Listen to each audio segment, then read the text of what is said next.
Por que ler Shakespeare? Essa é a pergunta que nós vamos responder nesta primeira aula da primeira leitura do Clube Crítico, tá. Eh, Pode parecer uma pergunta boba, mas não é. A gente se questionar por que vamos ler esse dramaturgo pode revelar algumas questões que, a princípio, nós não estávamos esperando, né. E, primeiramente, eu gostaria de parabenizar você que chegou aqui no Clube Crítico, né, e também passar algumas instruções de a como o nosso clube funciona, a nossa comunidade online aqui, que funciona como uma rede social, vocês puderam ver, né, muito responsiva, eh, e eu estou gostando de ver a interação entre vocês por lá. E explicar também como é que você deve levar as leituras, inclusive de Shakespeare, e os estudos que estão disponíveis também na nossa plataforma, né, principalmente o curso O Leitor Crítico, que alguns de vocês já passaram, né, e todos de vocês eventualmente vão passar, porque é um conteúdo que eu disponibilizei, que serve de base teórica para nossas aulas, tá.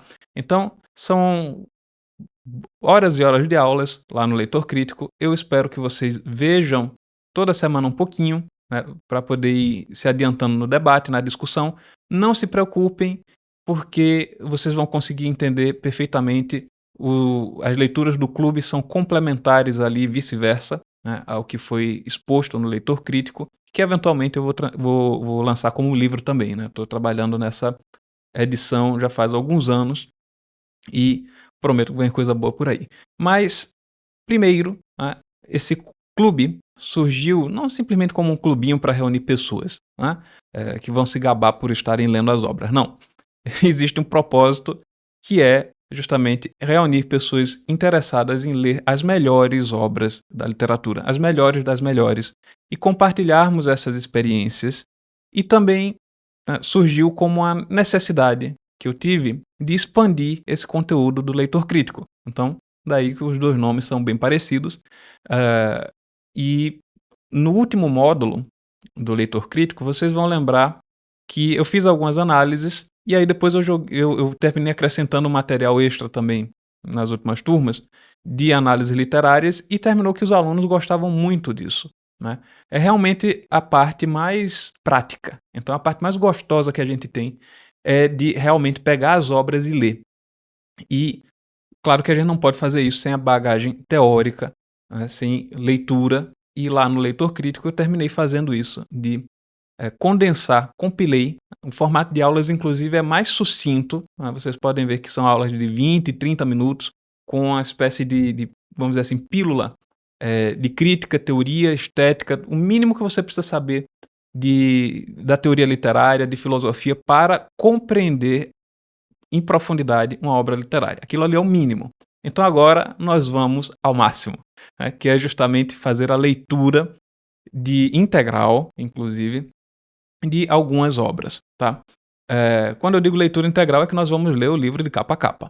Agora, no momento da análise, nós vamos pegar trechos fundamentais, vamos pegar, partes, essenciais da narrativa, nós vamos analisar esses momentos, tá. E Shakespeare é um ótimo exemplo, porque ele escreveu em peças de teatro, em sua maioria, né, escreveu 39 peças de teatro, acho que 2 poemas líricos maiores, 2 menores e 154 sonetos, tá, que são maravilhosos, mas nós não vamos agora tratar dos sonetos, principalmente, que é, outra obra pela qual Shakespeare é muito conhecido.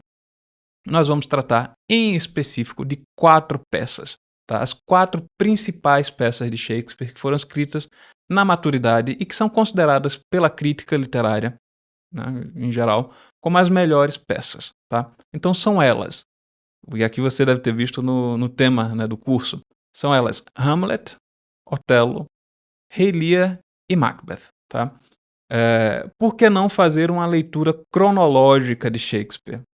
Porque, bom, tem algumas peças que talvez o leitor precise de um pouco mais de maturidade para entender, o desenvolvimento artístico de Shakespeare. Ele foi um autor muito prolífico, né, começou a escrever muito cedo, ali na casa dos 20 anos, e a 25, 30 anos ele já estava tendo sucesso, e a gente consegue ver a trajetória dele bem didaticamente, né? Nós vemos os erros de início de carreira, temos a fase de aprendizado, que é a primeira fase dele, depois a maturidade cômica, e aí ele adentra na tragédia, né? Tem essa maturidade trágica, e por fim ele vai ter um período ali antes da aposentadoria dele, que a gente chama de período de peças de reconciliação, ou dos romances, né?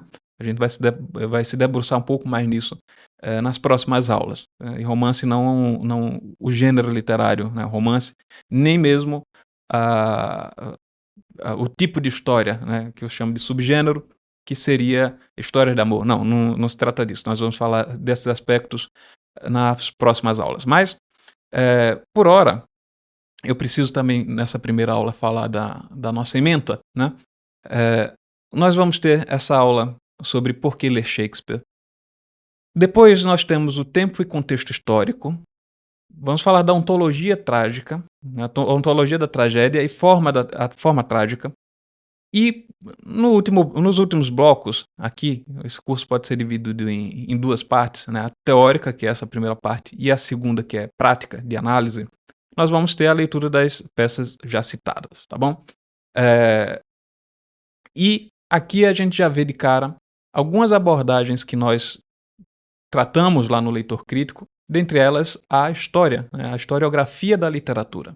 Então, na segunda aula nós vamos tratar disso, porque é preciso compreender um pouco do desenvolvimento do teatro, desde a antiguidade até os dias de Shakespeare, né? Não até os dias modernos. Talvez a gente pegue depois outros autores, Ibsen, Chekhov, enfim, no Brasil, Nelson Rodrigues. Eu pretendo pegar esses autores para a gente dar uma lida e fazer essa comparação. Também pegar autores da tragédia antiga. Estou ali com a minha coleçãozinha aqui em cima, da tragédia antiga da Zahar, maravilhosa. Mas entre essa coleção, né, das tragédias antigas e as tragédias de Shakespeare, existem alguns milênios, né? Passa algum tempo. Shakespeare é ali de 1500 para 1600, né? A época de atuação dele entre 1590 até 1513, mais ou menos. Então, ele é um autor de um período em que o mundo se configurou como nós o conhecemos hoje. Então, daí o primeiro motivo para lermos Shakespeare. Diria o Harold Bloom, neste livrinho aqui, né, que é Shakespeare, A Invenção do Humano, que Shakespeare inventou a maneira como nós pensamos. E aí o que é que ele quer dizer com isso? Numa peça chamada King John, né, Rei João, Shakespeare vai, pela primeira vez na história da literatura, fazer um monólogo interior. Pode parecer que não, mas nessas peças aqui de teatro antigo, as personagens falavam para um público, muitas vezes para o coro ali das peças antigas, mas não necessariamente de si para si. Então, aqui é a primeira vez que nós vemos na literatura esse uso da pessoa falando consigo mesma, e de modo que esse diálogo interior muda a estrutura da personagem. A reflexão, a consciência dela sobre os seus atos altera, né? Então, é uma coisa que nós não vemos tanto anteriormente, né? A gente pode até ver lampejos disso, lampejos de autoconsciência, mas em Shakespeare a consciência é uma palavra muito importante. Então, também aí um segundo ponto, né? Infelizmente é um autor que não é ensinado nas escolas.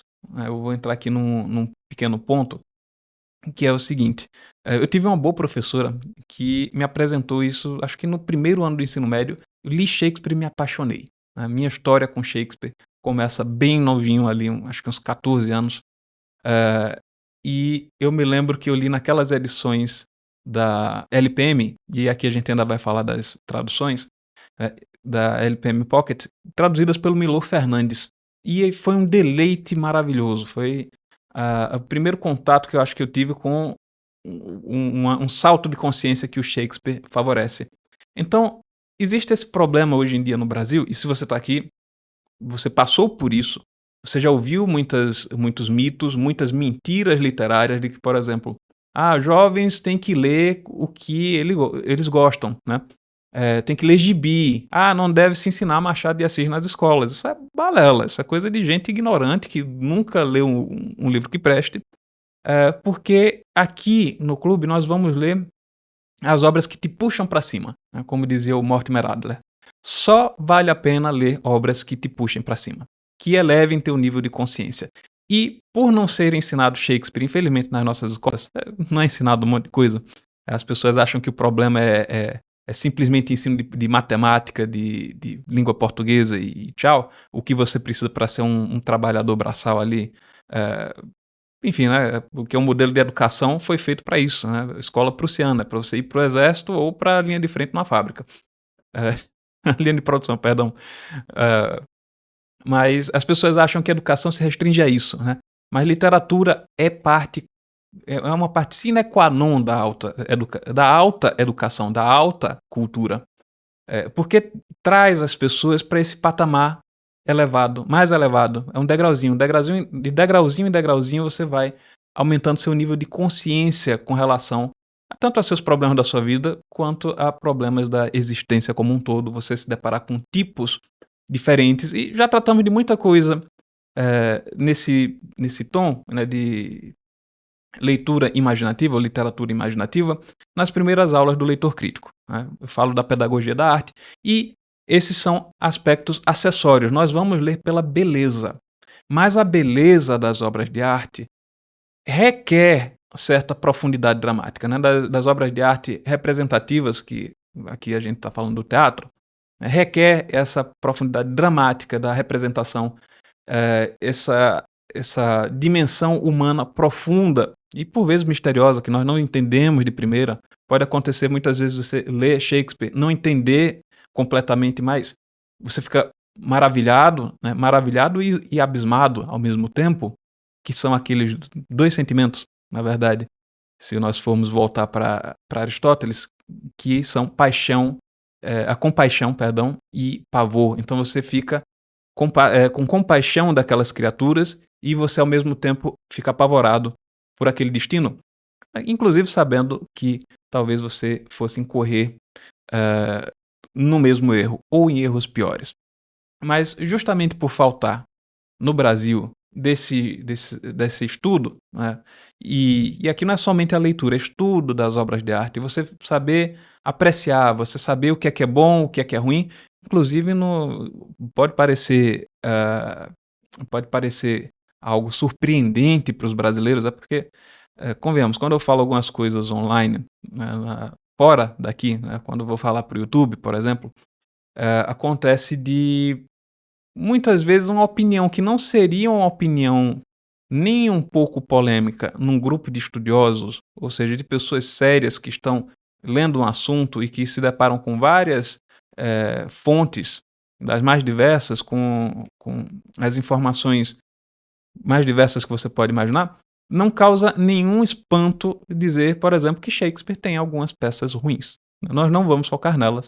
Eh, mas é notório, por exemplo, que o crítico inglês e poeta Auden, ele, quando foi na hora de fazer uma palestra sobre As Alegres Comadres de Windsor, ele simplesmente ligou a ópera de Falstaff ali do Verdi, que é inspirada nessa peça, e deixou lá para o pessoal ouvir, porque ele achava a peça uma porcaria, e é uma das mais fracas mesmo, de Shakespeare, achava uma porcaria, e que a única coisa que ela serviu foi para inspirar o Giuseppe Verdi a escrever aquela ópera. Então, aqui eu vou ter um pouco mais de liberdade de falar algumas coisas com vocês, e vou ter tempo de explicar, né, essas coisas, essas opiniões que por vezes podem parecer esdrúxulas, mas com o tempo vocês vão vendo que são a coisa mais normal do mundo para quem estuda literatura. Então, começa daí, né. Se você está aqui, então você já não é uma pessoa que se choca facilmente. Pode até ter se impressionado, muita gente deixa os comentários aqui na comunidade, eu acho engraçado, eu fico me deleitando, né, com algumas histórias, e certas opiniões podem chocar um pouco, mas vocês venceram esse preconceito, essa barreira e tentaram entender. Então é isso que nós vamos fazer aqui com os autores, vamos entendê-los em maior profundidade, né. Eh, então, dito isso, a primeira palavra que me vem à mente quando eu penso em Shakespeare é essa, consciência. E aí, diz também o Harold Bloom no livrinho que eu já apresentei, Shakespeare, A Invenção do Humano, ele nos lembra que um dos prazeres, isso daí ele citando um outro crítico que agora me foge à memória, mas um dos prazeres da literatura, da grande literatura, é justamente a imitação, no caso, esse prazer da arte vem da imitação que traz à mente novos níveis de consciência, né? Então, a invenção do humano seria justamente esses novos tipos humanos representados, essas nuances de personalidade que nós não víamos no teatro anteriormente, né? Mas, para lermos Shakespeare, né, existe esse aspecto da temática das obras de arte e é o aspecto material, e nós vamos analisar também o aspecto formal. Nós vamos ver, quando nós falarmos da ontologia trágica, de como se constitui, de que se constitui a tragédia, porque para ser uma tragédia você precisa de uma circunstância específica, um tipo no caso é um gênero, a tragédia é um gênero literário, que requer um tipo de conteúdo, ou seja, a tragédia é uma forma superior. Puxa lá na memória o leitor crítico, tá? Se você ainda não chegou nas aulas de gênero literário, você vai entender isso daí posteriormente, não se preocupe. Conforme você vai escutando algumas informações, você vai absorvendo e você vai entendendo com o passar do tempo, tá? Mas como a tragédia é um tipo de representação, é uma forma de representação, ela requer um conteúdo. E nós vamos falar também nas próximas aulas sobre esse conteúdo, mas eu já adianto aqui que é a história de um grande homem, de uma grande figura que falha, né? E essa falha é uma falha catastrófica, fatal, que vai levar a um cataclisma que é fora de proporções, né? Então é uma coisa monstruosa e terrível a tragédia, né? Por óbvio, todas as tragédias terminam mal, tá? Não preciso dizer isso. Se a gente diz que é uma tragédia, você pode até começar torcendo pelo herói, pelo mocinho, e depois aquilo ali se torna uma perda lastimável, né? Nós vamos falar um pouco mais sobre isso e os sentimentos que a tragédia suscita na aula 3, tá? 3 e 4. Nós vamos falar um pouco mais em profundidade. Então, temos algumas questões de ordem de tradução, por exemplo. Vamos falar quais são as melhores traduções para ler Shakespeare. Os livros de companhia, Companion Books, eu já apresentei aqui. Eu vou deixar uma lista da bibliografia indicada aqui no nosso curso, tá? No curso de Shakespeare, O Renascimento da Tragédia. Vamos falar um pouco sobre esses livros de companhia e como é que você deve ler, né? Olha o tamanho. Esse daqui tem 700 e tralala páginas, quase 800. 745. Isso daqui eu comprei quando eu estava ainda no intercâmbio no Canadá. Tá aqui, $25. Nossa, que saudade de quando o dólar era R$2. Eu paguei cinquentão, descontando sem a inflação, né? Enfim. E aí, como é que você vai ler esse livro aqui? E outros, vou falar de outro aqui, que é também fundamental, da Bárbara Leodora, Shakespeare, O que as peças contam. Como é que você vai ler esses livros aqui? Eles são basicamente coleções ou coletâneas de introduções, né? Então, você vai ler o primeiro capítulo desses livros que eu vou recomendar. E aí, depois que você lê esse capítulo, você pode escolher, dependendo do seu nível de leitura, se você precisa de um pouco mais de mediação cultural, que é isso que a crítica faz, justamente para ajudar nessa tomada de consciência, nessa subida de nível. A crítica, ela media, ela faz essa intermediação. O crítico lê os livros, é meio difícil competir com quem só vive para isso, né? Com quem passa a existência dedicada a livros, né? Tem uma vantagem competitiva. Mas o bom crítico é aquele que intermedia, é aquele que traz as pessoas, pega elas desse nível aqui e você tenta puxar para cá. E depois para cá, vai para cá, até níveis muito maiores que essa pessoa inicialmente nem imaginava, né? O nome disso é educação. A educação é realmente isso. Não é você decorar para a prova de matemática, para a prova de literatura, a historiografia. Inclusive, falando em historiografia, tem aqui, né, o livro da história da literatura ocidental em amarelinho. Ai, meu Deus, está espelhado aqui, amarelinho. E Bom, esse é um livro que algumas pessoas me perguntam, muitas vezes, já que a gente está falando de companion books, que é um livro, uma coleção de livros que eu não acho ruim, necessariamente, mas existem problemas metodológicos ali do Carpo. Evidentemente, e aqui o pessoal vai se escandalizar, né? Eh, o pessoal, se estiver ouvindo sem preparo, mas se escandalizaria com o que eu vou dizer, né? O Carpo não leu todos esses livros. Porque muitas vezes ele simplesmente está repetindo opiniões críticas. Tem um problema de fontes, ele nem sempre diz. Se você tem cultura literária e sabe mais ou menos do que ele está falando, você imagina, por exemplo, tem um caso no meu ensaio Os Olhares de Salambô, que está lá no site, paulocantarelli.com.br, eh, em que eu pego o caso dos comentários do Carpo a Salambô. É óbvio e é nítido que ele não leu. Ele simplesmente repetiu a crítica do Sainte-Beuve, que era um crítico francês da época, e deixou lá, né. Isso acontece com várias outras obras, você vê que ele tem opiniões que não são fundamentadas muitas vezes, por exemplo, dizer que Platão era artista, tem esses disparates, assim, que não são muito bem fundamentados. Na história da música ocidental ele também faz coisas parecidas, por exemplo, dizer que a música de Tchaikovsky não prestava porque Tchaikovsky era homossexual. Ah, enfim, tinha dessas coisas. Eh, eu tô resumindo bem porcamente, tá, a opinião do Carpo, mas tem coisas muito boas também.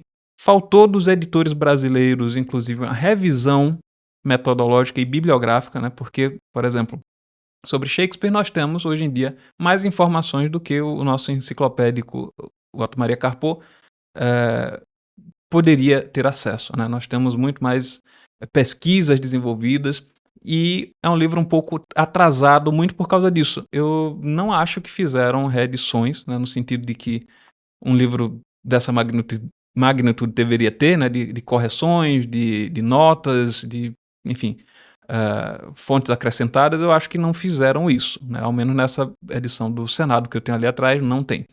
Mas não deixa de ser um livro muito interessante para você pesquisar. Você vai lá, dá uma pesquisada, mas saiba que muitas informações ou são de segunda mão, né, o Carpo está repetindo alguém, ou são desatualizadas. Então não é a fonte principal que eu uso. Uso ali de pesquisa, tem coisas muito boas, tem indicações também muito boas, eh, de autores, de críticos, então vale a pena, quando você for ler, você pegar o capítulo do autor que você quer e dar uma olhada, né.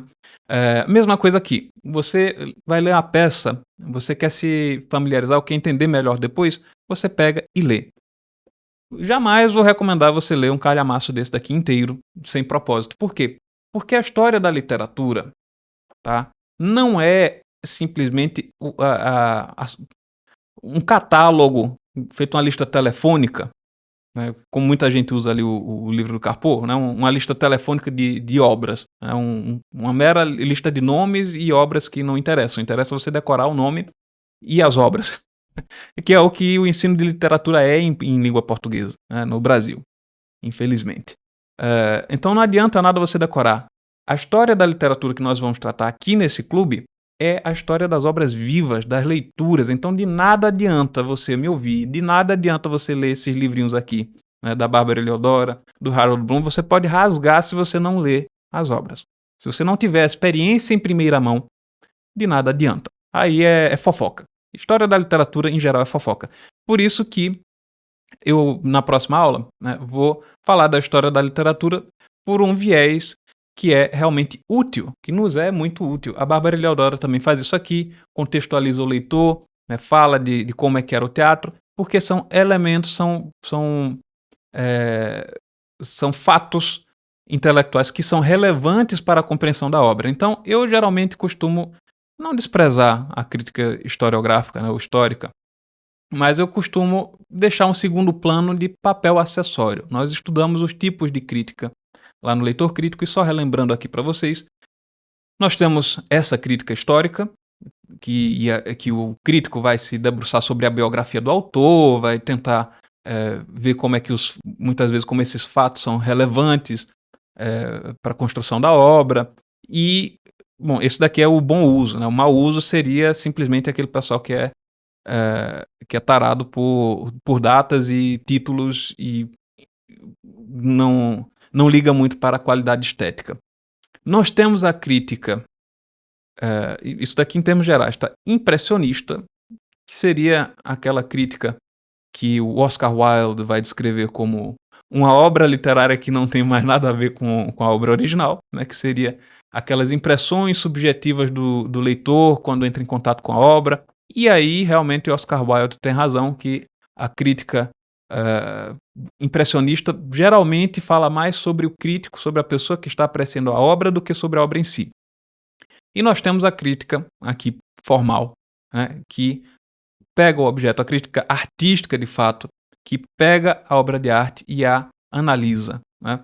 Mas muita gente fica com medo de analisar a literatura e não entender e matar a obra literária, não é assim que funciona. Então nós temos essa fortuna crítica sobre Shakespeare, e isso daqui não constitui o essencial do estudo da literatura, tá. Isso daqui é acessório. Você lê livros de crítica, propriamente dita, não necessariamente livros de teoria ou de filosofia estética, é uma parte importantíssima.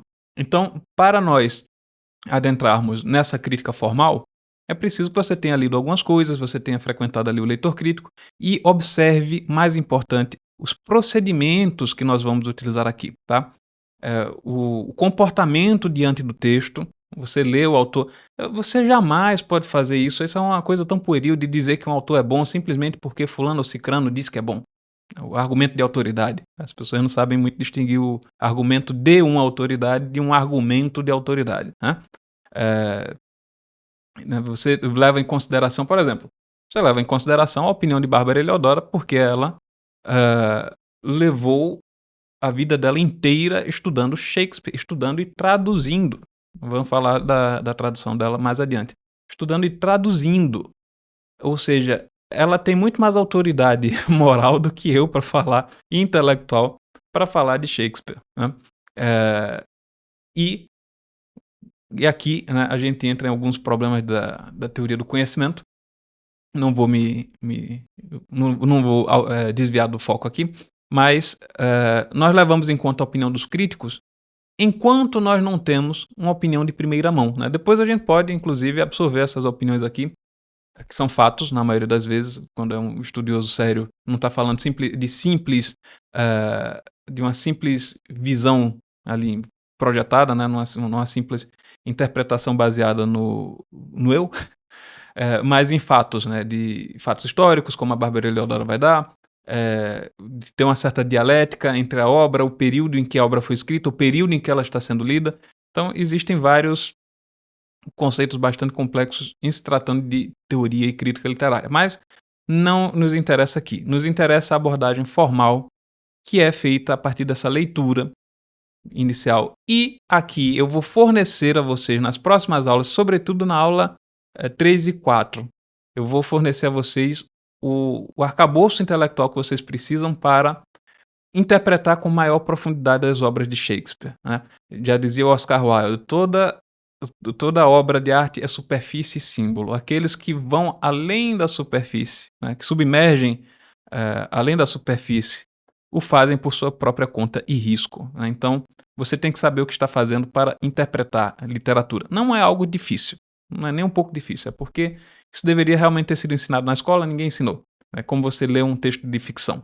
As regras da arte, as regras para aquele tipo de texto, tá? Existem regras muito claras. E nós vamos começar com o teatro, porque o teatro é uma obra mais simples. Aqui eu estou dizendo simples, não simplória, né. Ou seja, enquanto no romance você tem uma série de elementos, temos descrições, saltos narrativos, né, salto temporal, jogo de vozes, temos inúmeros elementos mais complexos, cenário, perfis. No teatro nós temos apenas a fala. Isso daqui é interessante. Claro, tem os elementos de cenografia, na interpretação, mas aqui nós vamos ler a obra teatral enquanto obra literária, tá? E às vezes até parece que Shakespeare escrevia tendo o leitor em mente, porque a linguagem dele é bastante trabalhada, bastante elaborada. Eu vou falar um pouquinho mais disso depois quando estivemos falando de traduções. Então, a obra literária ela não se encerra, né, a obra literária não, a obra teatral ela não se encerra simplesmente numa atuação, porque a atuação da peça de teatro é uma interpretação, ou seja, nós temos a obra, falando em termos de, vamos dizer assim, uma certa fenomenologia, né, nós temos o ponto de vista ali de quem criou a obra, nós temos a obra e nós temos o intérprete da obra, né, então temos 3 coisas distintas. Quem escreve entende disso, né, que, uma coisa é o que está na minha cabeça quando eu estou escrevendo, outra coisa é o que eu escrevi, e uma outra coisa é o que o leitor vai entender. Então nós temos eh, esses vieses que vão incidir sobre a obra literária. Então, o que Shakespeare queria dizer não nos interessa. O que ele disse é o que é o objeto de nossas análises, né. Por isso que uma abordagem crítica psicanalítica geralmente dá em bolhufas, né. É de você tentar achar a a razão ou a interpretação subjetiva que o autor tinha da obra, enfim, você tentar encontrar o que motivou pela psique não, isso daí geralmente é besteira, é desculpa que a crítica dá para investigar a vida sexual dos autores. Por algum motivo, a crítica literária é muito a pseudocrítica literária, né, é muito, interessada nesse tipo de coisa. Então, nós temos esses elementos, né, que vão nos ajudar a interpretar as obras de arte. E já dei as instruções de como você tem que usar os seus companion books. E agora nós vamos falar um pouco sobre outros 2 elementos muito importantes, né. Eu estava falando da adaptação teatral, né, ou melhor dizendo, da interpretação teatral, que não encerra a obra de arte. Você sempre tem algo a mais ali no teatro, você sempre pode iluminá-la um pouco mais. Isso daí é o que o Humberto Eco chamava de obra aberta. Então você sempre pode trazer uma nova luz à obra de arte com suas próprias experiências, interpretações, e essa é a graça da interpretação. Eu, enquanto leitor, eu gosto muito, leitor e escritor, né? Eu prezo muito por isso, pela liberdade interpretativa. E é por isso que vocês vão ver depois em outras leituras, eu condeno muito, o pessoal não entende porque não estuda a fundo, mas eu já falei disso no Leitor Crítico, em cursos lá na minha oficina, na UFESC, sobre a poética de Aristóteles, que é o artista não falar muito em sua própria voz. O Aristóteles já elogia Homero por isso, né, que simplesmente ele deixa as personagens representarem, porque a literatura, aqui eu não estou falando de poesia lírica, mas a literatura enquanto eh, arte imitativa, é imitativa das ações do homem, e não de estados de espírito. Então, aqueles autores muito líricos que ficam dizendo, reclamando da vida ou fazendo longos monólogos intelectuais, isso daí não é representação da ação, isso é qualquer outra coisa, é uma exposição. E a exposição é algo muito pouco dramático, vamos convir, né. Então o Homero, de acordo com Aristóteles, que é o pai da crítica literária, já se consagrava como superior a todos os outros, porque quase não falava em sua própria voz. Então nós vamos ver que Shakespeare também faz isso, né. Esse é o procedimento clássico, o autor ficar de boca fechada e deixar o leitor interpretar, né. O Flaubert também é outro que, consagra o romance com isso, né. E, bom, isso termina nos dando, um pouquinho mais de trabalho. E por um lado, é que a ação da obra não tem explicação, é aquilo ali, né. Então, não nos interessa, ah, as opiniões dos críticos, não nos interessa, muitas vezes os críticos podem estar errados, né, não nos interessa a representação A ou B de tal ou qual dramaturgo, né, de qual diretor, né, de teatro no caso. Então as apresentações teatrais e filmes inclusive, vou incluir o filme nessa, são obras ali muitas vezes, no caso do cinema, são obras inspiradas nos originais, né, no caso filmes das peças de Shakespeare raramente vão seguir um roteiro 100% das peças, então são obras de arte, eh, inspiradas, né, são as versões, Shakespeare interpretado por diretor X ou Y.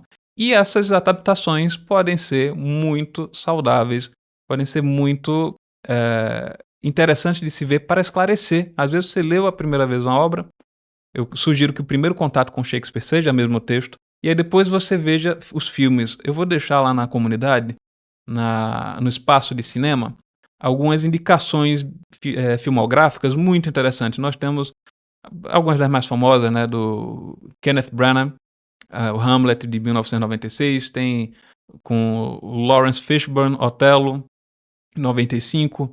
Ah, temos também algumas adaptações do Rei Lear, né, tem uma de 2018 com Anthony Hopkins, que é mais fiel.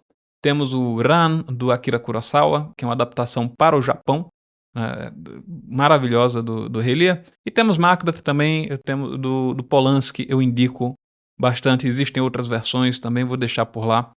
Eh, Porque senão aqui a gente não termina a aula hoje. Vou deixar algumas indicações que são interessantes de se ver como um recurso imaginativo, né? Você vê uma outra interpretação. Às vezes você até assistindo performances diferentes dos atores, existe esse elemento subjetivo do intérprete que acrescenta muito na obra, né? Então, se vocês forem ver, por exemplo, o filme do Kenneth Branagh, né, do Hamlet lá de 96 com acho que 4 horas de duração, o roteiro segue fielmente a peça, né, linha por linha as falas.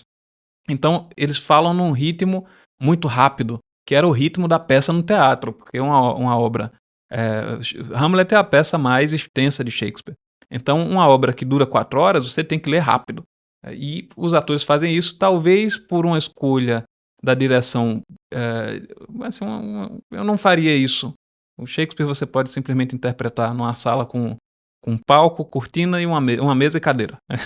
É isso que você pode fazer para interpretar Shakespeare, não é o cenário que interessa, né. O diretor resolveu colocar muitos elementos cinematográficos, né, então cenas, mudança de cena rápida, de cenários, então terminou um ritmo muito rápido, né. Visualmente também, é uma peça rápida, falada rápida e visualmente pode deixar o leitor um pouco confuso, inclusive por causa quem for assistir legendado em português, por exemplo, as legendas têm um probleminha, não são como as traduções da Bárbara Leodora, né. Eh, então até por isso mesmo eu recomendo que vocês leiam antes, para ter esse contato depois, né, ou dublado também, vocês podem assistir filme dublado. E a gente entra aqui na questão das traduções, né. Usem o cinema como uma ferramenta imaginativa para acrescentar, e é sempre um deleite também ver, um festim visual feito Ran, por exemplo. Mas aqui o Kurosawa até muda um pouquinho mais, né, porque se passa no Japão, mas nós temos o elemento aqui da tradução, né. As traduções de Shakespeare para o português são sempre não são sempre um problema, mas, durante um bom tempo era meio difícil de se achar uma edição que ficasse no mercado. Hoje em dia a Nova Aguilar tem as obras completas de Shakespeare traduzidas por Bárbara Leodora, né, teatro completo. Então, é a que eu recomendo, é a melhor tradutora disparado em termos de qualidade, de detalhe da tradução e também, de acessibilidade, né. O box em si, ele enfim, algumas pessoas podem achar caro, mas ele é basicamente 3 ou 4 livros compilados numa edição. Você pode ler também no Kindle. Eu ultimamente tenho preferido ler aqui. Esse daqui é meu Kindle Scribe, né, tem a minha lista de leituras do Shakespeare por aqui. Eh, e aí bonitinho. Eu vou falar das edições inglesas também, mas voltando para a tradução, a Heliodora é a mais consistente, é a que tem melhor qualidade e é a mais acessível para o leitor em termos de prefácios. A edição vem com prefácios. eh, e, bom, notas, é um trabalho impecável. É excelente e felizmente continua sendo editado, né. Tinha épocas que você não achava ele, talvez venha a faltar futuramente, mas enfim.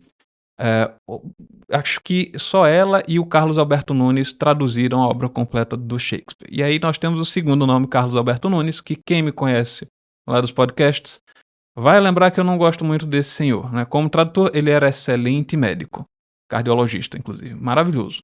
Eh, o que é que acontece? Se vocês puxarem na memória as aulas sobre poesia lírica, né, em que eu vou falar da teoria do Ezra Pound, sobre literatura, né, e sobre poesia em específico, ele diz que é o seguinte: poesia é linguagem carregada à máxima potência.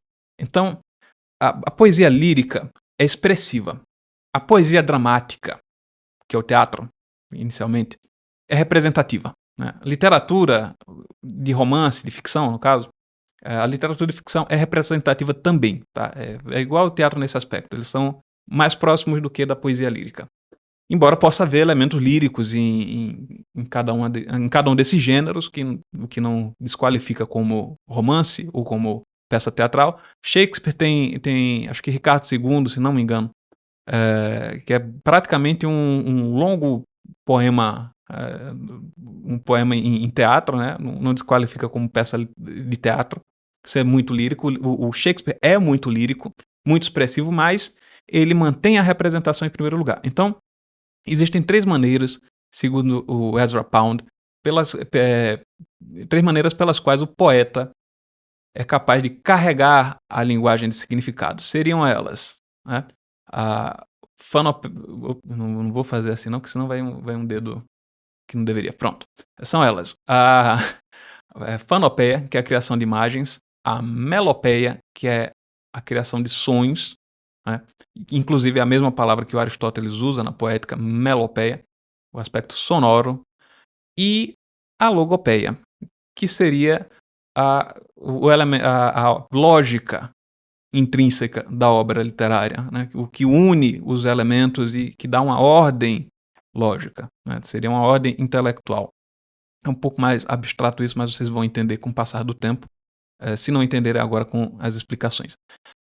Então, a lógica que permeia, né, a obra literária, a causalidade nos romances, a unidade temática de um poema, tudo isso é regido pela lógica, né, uma lógica interna da obra.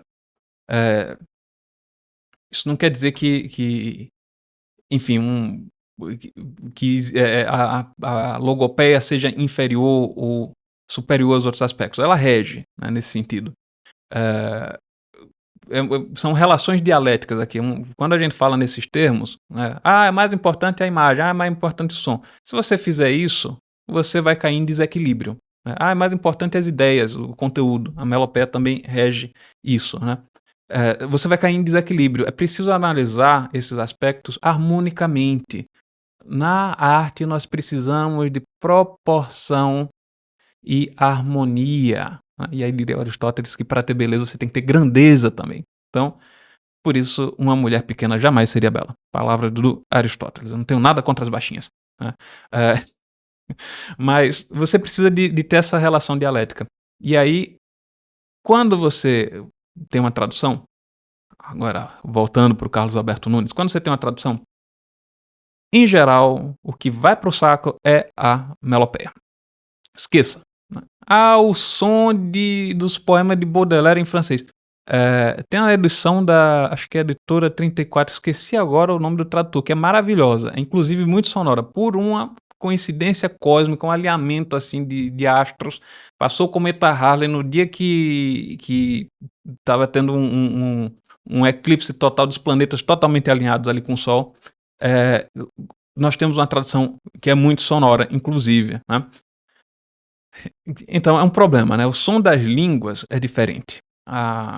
Inclusive existem aspectos que não são só sonoros, mas, por exemplo, trocadilhos, né, o Shakespeare, como ele era um cômico, tem muitos trocadilhos e muitas piadinhas que ele faz, inclusive em Hamlet. Até por isso que eu gosto da tradução do Milo Fernandes.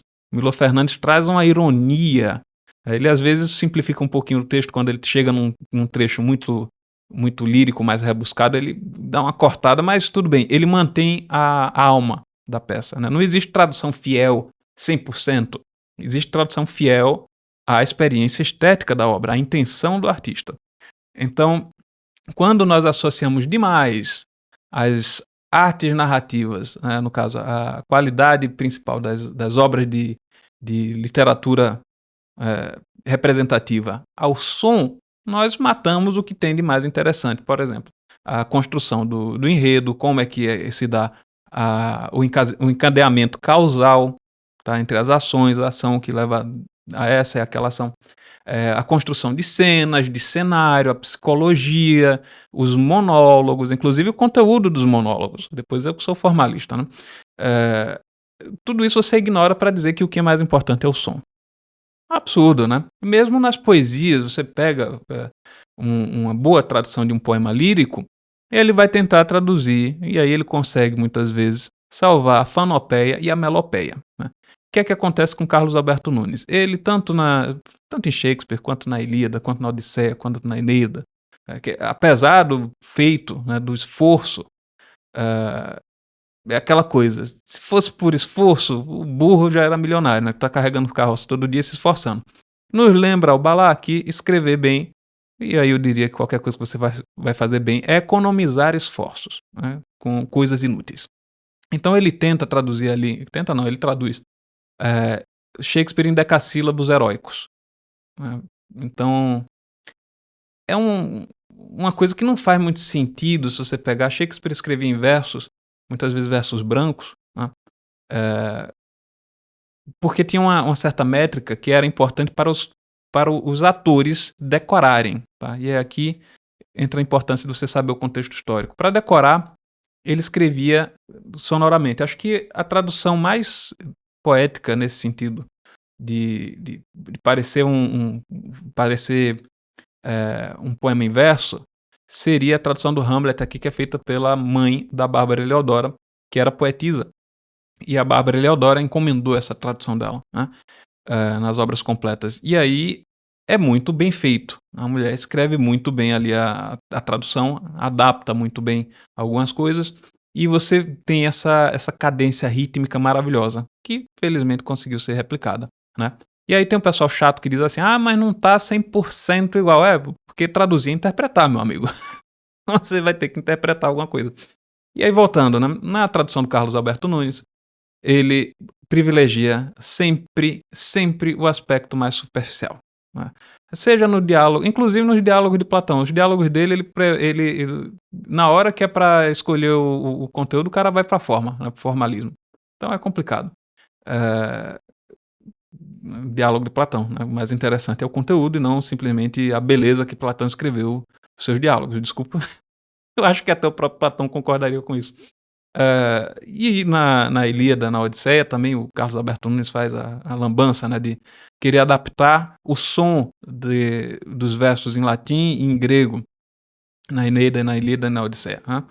Eh, Porque as línguas gregas e romanas têm sílabas longas e breves. No português não temos isso, então o Carlos Alberto Nunes tenta fazer uma recriação com sílabas tônicas e átonas, mas ninguém lê dando ênfase na sílaba tônica e átona, enfim, em sequência com invenções que não funcionaram, né.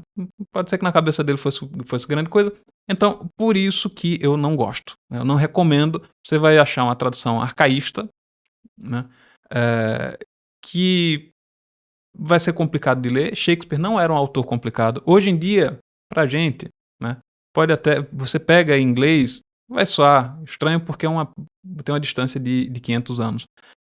Mas não é um inglês difícil. Se você tem as fontes intelectuais certas para fazer essa mediação, por exemplo, glossários, eu vou deixar também na lista glossários. Tem em inglês, se você vai ler as peças em inglês, tem o shakespeareswords.com, né, no caso, palavras de Shakespeare.com, em que você vai achar o glossário, né, porque ele inventou mais de 1.700 palavras para a língua inglesa, né. O léxico dele era enorme, então tá aí uma das vantagens, indiretas de você ler literatura, é você aumentar seu repertório vocabular, né, as suas maneiras, não somente o vocabulário, mas as maneiras de se expressar perante os dramas da vida. Então aí entramos de novo naquela questão da consciência. Os gênios demarcam como nós vamos nos expressar. Shakespeare na literatura, ele moldou os próximos 500 anos de literatura, né, 1000 anos de literatura diante dele, vão ser moldados por ele, pelos limites que ele deu ali da expressão da consciência humana. E aí a gente vê Madame Bovary, por exemplo, nós que somos admiradores do Flaubert, Les Amis de Monsieur Flaubert, eh, é basicamente um desdobramento do monólogo shakespeariano. O jogo de vozes do discurso indireto livre é uma evolução, vamos dizer assim, desses monólogos, né. O jogo de vozes é uma evolução disso. E aí, voltando um pouco ao nosso ponto, nós vamos usar da Bárbara Heliodora por causa disso, tá. É a melhor tradução do mercado. Tem outras, como eu já falei, da LPM, se você quiser uma tradução para você rir um pouco. A do Milor Fernandes, ele era um exímio humorista e traduzia com uma agudeza de espírito fora do comum. Temos também traduções da Penguin no Brasil, são boas também, mas não vou me alongar muito nisso. Se você quiser ler em inglês, você vai procurar o seguinte, tem as edições, tem 2 que eu recomendo. Uma é da Riverhead Books, que é a editora aqui, do Bloom, nesse livro, que publica as obras completas, do Shakespeare. E tem a outra, que é minha favorita, que é a Arden Editions, né? The Arden Shakespeare. Só que aí tem o seguinte, né? Das edições da Arden, você vai encontrar dos trabalhos completos, que é um calhamaço grandão, eu infelizmente não tenho que encomendar esse, que é interessante você ter, mas o ideal mesmo é ter, e aí eu já tive acesso a alguns livros desses, você acha o PDF na internet, o ideal é você pegar os livrinhos individuais, eles têm a coleção dos 39, das 39 peças de Shakespeare. Esse vem com prefácios de outro mundo, né. São prefácios maravilhosos e que infelizmente não sei se tem traduções para o português, mas seria muito interessante que tivesse. E aí a maneira certa de você ler em inglês é com com um glossário, né. E também tem um outro site que é interessante, que é o Spark Notes, que tem o No Fear Shakespeare, que meio que adapta alguns trechos, você coloca lá a a cena, né, você pesquisa pela frase que você está buscando, e aí ele vai dar o ato, a cena, e vai dar uma versão em inglês moderno. Então é interessante também para pegar o sentido. Tem algumas coisas que, por ser peças de 500 anos, nós vamos perder o sentido, né. Uma delas que eu uso de exemplo lá nos meus artigos, isso daí os leitores antigos vão lembrar, na peça As You Like It, né, acho que é Como Queiras em português, em que uma personagem diz o seguinte, né, em inglês seria "From hour to hour we ripe and ripe, from hour to hour we rot and rot, and thereby hangs a tale", né. Hã, então seria: "De hora em hora nós amadurecemos e amadurecemos, de hora em hora nós apodrecemos e apodrecemos, e o resto é história", seria uma tradução possível aqui. Mas, levando-se em conta os aspectos linguísticos da época, e aí a crítica historiográfica é o que vai ajudar, né, focada na filologia, no sotaque da época, não seria pronunciado, nem hour, ou em inglês britânico, "From hour to hour we rot and rot", hã, não. Eh, seria "o", é feio, né, "o", "from o to o". Então, parece muito com a palavra whore, né, porque seria prostituta. Então e a palavra ripe seria pronunciada rape. From all to all we rape and rape. From all to all we rot and rot. And thereby hangs a tale. Então seria algo mais próximo disso. Então de prostituta e prostituta nós, né, fazemos atos libidinosos e atos libidinosos que começam com ex e terminam com estupro. Eh, e, né, de prostituta em prostituta, nós apodrecemos e apodrecemos. E o resto é história. Seria essa a tradução, né. O Shakespeare, como grande cômico, ah, ele vai ter essa vertente, mesmo nas tragédias mais aterradoras, mais desoladoras, você vai encontrar esse traço de ironia dramática. O Shakespeare é o rei da ironia dramática, né. Hã, que tem como é que se compõe a ironia dramática, né, é justamente quando você tem algo que as personagens não sabem, mas o público sabe. Então, você tem um elemento de tensão muitas vezes ali, um suspense muito grande, eh, e aí o Shakespeare é mestre nisso. Ele aprendeu, eh, muita coisa nos anos de aprendizagem dele, como a gente vai falar na próxima aula, com as comédias. E nos lembra Aristóteles, a comédia É a máscara da tragédia, disforme e indolor, né. Então, os eventos, e vamos falar também nas próximas aulas, os eventos da comédia, em outra circunstância, seriam tragédia. E aí isso depende das personagens, dos caracteres, né, da personalidade que está ali diante daquela circunstância. Nós já falamos que a tragédia é um tipo de narrativa que requer um certo tipo de conteúdo. Tal qual, vamos fazer agora uma analogia um pouquinho simplória, né, porcamente simplória, tal qual um copo, né, tem sua função, ele tem uma forma para receber um determinado tipo de conteúdo, né. Então aqui é um copo d'água, ele é feito para você beber água. Algumas bebidas que não exalem muito aroma, um suco, comportam uma série de conteúdos aqui. Você pode beber vinho? Pode, não é o mais apropriado. Pode beber uísque? Pode, também pode. Mas se você quiser um copo apropriado para vinho, né, você vai ter um copo com um bojo um pouco maior que vai condensar, os aromas, em que você vai esquentar menos porque tem uma haste, então tudo tem um propósito na forma. Nada é fortuito. E a mesma coisa se dá na literatura. Existe uma certa forma para um certo conteúdo e essa forma é mais eficiente para entregar esse conteúdo, tá? Que você vai receber na apreciação estética. Então, vamos discutir nas próximas aulas também qual é esse conteúdo das tragédias e qual é a forma das tragédias. Por que a forma da tragédia é assim ou assado? Lembrando que a tragédia de Shakespeare é muito diferente da tragédia dos gregos, em vários aspectos, né? Tanto é que algumas peças de Shakespeare, feito Macbeth, não seria nem considerada tragédia por Aristóteles. E eu vou explicar depois o porquê, quando a gente fosse alongar um pouco mais na narrativa de Macbeth, né? Mas, basicamente, para quem não conhece, né, nós temos, já pela sinopse, nós tiramos alguma coisa em comum, e eu quero que vocês pensem nisso para a próxima aula. Hamlet é a história de um jovem, né, que perde o pai, e acontece, pela circunstância dele, ele é príncipe da Dinamarca, e ele perde o pai. Quando volta para o enterro, a mãe se casa com o tio dele, né, na sucessão do trono ali, para manter o poder e várias coisas. Isso era uma coisa comum, tá, em defesa da mãe do Hamlet. Era comum a viúva casar com o irmão do marido, por exemplo, se ele fosse solteiro.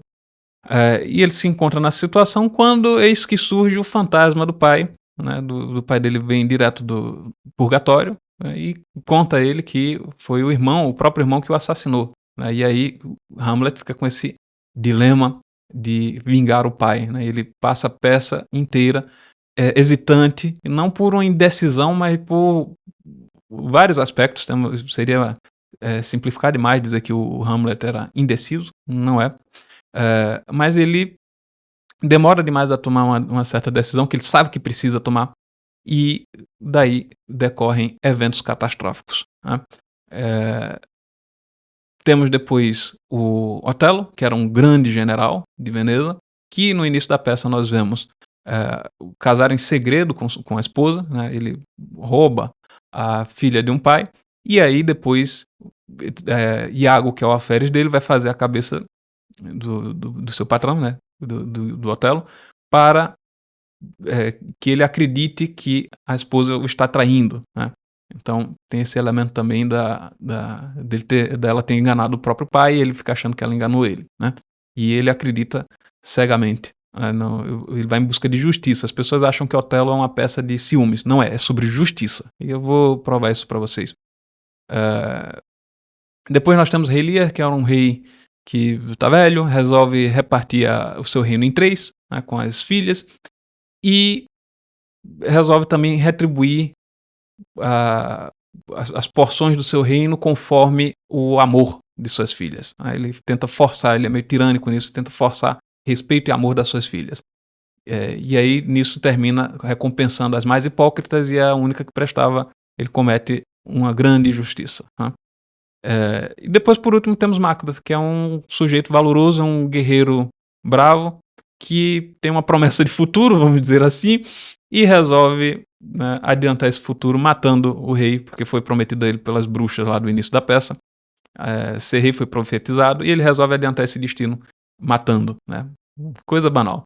O que é que a gente tem em comum nesses erros, né? O primeiro erro, do erro dos heróis. O herói é alguém que falha, mas falha grandiosamente, no sentido de que existe uma grande proporção. Quando o Hamlet erra, é basicamente todo o reino da Dinamarca que cai com ele, né? Quando o Lear erra, é todo o reino da Britânia.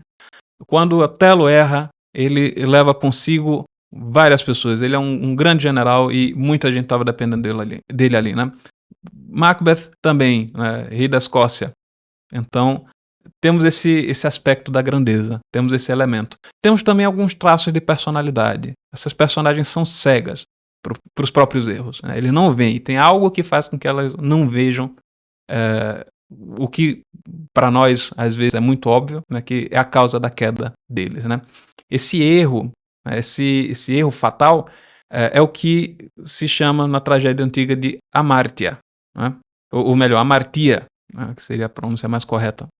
A amartia é o erro trágico. E depois temos na peça um outro momento que é o reconhecimento trágico, quando o herói olha para trás e errei nisso, né? E aí entra uma das principais funções civilizacionais da tragédia, né? Da tragédia e de toda a grande literatura. Grande literatura, gente, é a que traz os dramas mais profundos da existência humana e que, passados os séculos, não mudam, né? Pro Otelo, você olha o Otelo, né? Você vê, hoje em dia tem interpretação XYZ, queer, interpretação pós-moderna, desconstrutiva, sei lá, desconstrução, desconstrutivista, enfim. O Otelo é uma peça que trata de várias questões. Tem vários temas. Toda boa literatura não tem um só tema. As pessoas acham que o tema é único. Não. A boa literatura tem vários temas. Várias óticas que você pode olhar uma questão. Mas Otelo é um estrangeiro que... Eu vou falar mais disso na aula específica sobre Otelo, mas é um estrangeiro que não sabe muito bem como se comportar naquela sociedade. Então ele busca ser justo, ele busca justiça e ele acredita que a melhor maneira dele ser justo é matando a esposa pela traição, né? Esse é um ponto. Vou depois provar eventualmente o motivo disso. Inclusive na peça dizem várias vezes que ele não é um homem ciumento. A própria Desdémona dizia. Nós temos conflitos desse estrangeiro no novo lugar que ele está, que é Veneza, né? Várias vezes ele é chamado de feio, horroroso, né? Então Humberto Eco nos lembra na História da Feiura que o negro, para a cultura europeia, era feio. E o inverso também é verdadeiro, né? O bárbaro, para a cultura romana, era feio. Então, você vê um exemplo disso antropológico, quando você vê algum missionário indo para a África, né? Um missionário branco, que tem esses vídeos, né? Que chega no meio da tribo e as criancinhas saem correndo porque estão com medo dele, nunca viram, acham que é um espírito, é um fantasma. Então, o ser humano tem essa questão que acho que a neurologia vai chamar de neurônio espelho, né? Você se identifica com aquilo que parece com você. Então, existem essas questões, mas nunca Shakespeare vai tratar de racismo, não é essa questão, né? É um grande homem ali numa cultura diferente, tendo que se provar, e até por isso que ele tem que provar a justiça, que é um grande comandante, e são questões muito acima do que a sociedade moderna pode conceber, né? Que essa sociedade marcada pela pequenez, pelos traumas, a literatura moderna é traumatizada, é baseada no próprio umbigo, né? próprio umbiguista. Então, tem lá aquele Itamar Porqueira Júnior, né? Você pega Torturado, essas porcarias que o pessoal gosta. Você vai ver o drama, é bobo. O início da leitura do livro é horrível, não faz sentido, não tem pé nem cabeça. Uma menina vai chupar uma faca, a outra arranca a faca puxa a faca e arranca a língua da menina, não faz o menor sentido, né? Então a gente vai ver como é que se constrói uma narrativa de peso, realmente com problemas espirituais, intelectuais, morais, que falta hoje em dia. Então as pessoas converteram, né, os pseudo-acadêmicos aí, converteram a literatura num festival de vitimismo, né? E aí tentam interpretar Shakespeare com ótica queer, racial, disso, daquilo, quando não existia essa questão para ele. Ele era um cara num mundo, como nós vamos ver, ele era um sujeito de um mundo em expansão, né? Era o período elizabetano, de descobertas, de colonização das Américas. Então, eh, existia tudo menos esse viés vitimista nas obras de Shakespeare, né, de representatividade ou do que quer que seja, ou de, misoginia, disso ou daquilo, né. O Otelo inclusive era tido como muito carinhoso pela Desdémona, né, antes desse erro, trágico, né, de confiar no Iago e realmente acreditar que a justiça eh, seria lavada com sangue, né, a injustiça seria resolvida com sangue. E aí nós vemos um grande homem que cai. Aí eu queria que vocês pensassem nessas próximas aulas, das leituras que vocês já fizeram, quais são os erros dos protagonistas, os erros trágicos dos heróis, né?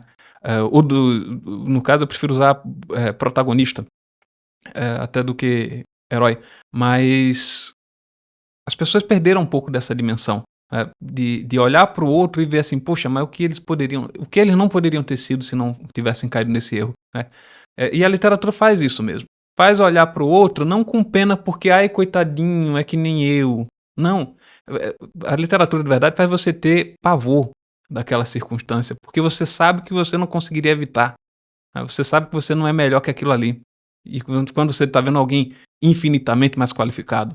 Então daí é que vem esse assombro, não é pra: "Ai, vou falar das minhas feridas, ai, eu vou falar dos meus traumas de infância, que eu sou um velho de 60 anos, continua com traumas de quando a mamãe me negou sorvete", né, é basicamente nesse nível que tá a literatura hoje em dia. Eh o o o Otelo teve que lidar com várias coisas, né, a invasão muçulmana na Europa, enfim, hoje em dia o pessoal não tem noção do que é que foi, o que é que foram esses períodos históricos, né, os dramas reais que as pessoas passavam. É tudo problema de gente mimada e pós-moderna, né. Mas a literatura tem essa função, você olhar para o outro com ágape, né, com um amor cristão, de você olhar ali e você saber o bem que aquele outro poderia ter, ou que poderia ser nas circunstâncias corretas, se não fossem aquelas circunstâncias, aquele erro em específico. Você sabe que a Madame Bovary, por exemplo, poderia ter sido uma boa mulher, uma boa esposa, uma boa mãe, mas que por uma infeliz coincidência de fatores não foi, né.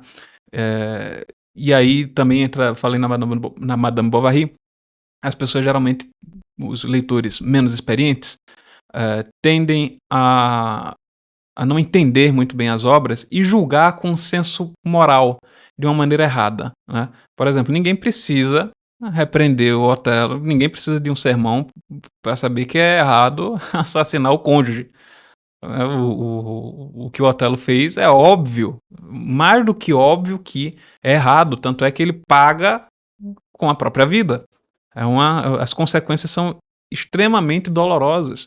Então não precisa, a tragédia e o drama de verdade tem esse elemento do balanço moral. Já nos ensinava Aristóteles, que a moralidade na obra de arte nos interessa na medida em que a felicidade ou infelicidade são resultado das próprias ações da personagem. Então, uma obra bem feita vai ter esse balanço moral, né. Eh, as personagens trágicas erram grandiosamente e pagam muito caro por esse erro, né. Eh, mas isso daqui é uma simplificação, nós vamos falar mais desse assunto nas próximas aulas. Nas aulas 3 e 4, nós vamos falar um pouco mais sobre esse erro das personagens, mas eu queria que você fizesse esse exercício de relembrar qual foi o momento, qual é o reconhecimento do erro trágico, né, e qual seria esse erro trágico, qual é a martia das personagens que você mais gosta e mais admira, tá. Esses são alguns dos questionamentos que nós vamos, finalizando aqui sobre a leitura de Shakespeare, e eu acho que, lá no grupo, por favor, vocês podem me dizer se vocês já leram, se não leram, eu quero saber nos comentários de vocês, pode ser comentário aqui na aula, pode ser na Marginalia, lá que é nosso espaço de leituras. Eh, Vocês podem comentar qual a experiência de vocês com Shakespeare, o que é que vocês mais gostam nas peças, quais elementos marcaram a primeira leitura, se você já leu, se veio pelos livros, se chegou a ele, né, no caso pelos livros, se chegou pelo cinema ou por uma representação teatral, o que foi que te marcou mais? Esse é o primeiro passo na jornada como leitor para identificar os bons elementos das obras de arte. Eu queria que vocês ficassem, os leitores mais novos, queria que vocês começassem a ter esse hábito de pensar: "Por que é que eu gostei de tal coisa? Quais são os elementos que me agradaram?", tá. E aí depois a gente vai para o segundo passo, que é os elementos que desagradaram, mas isso fica para outra aula.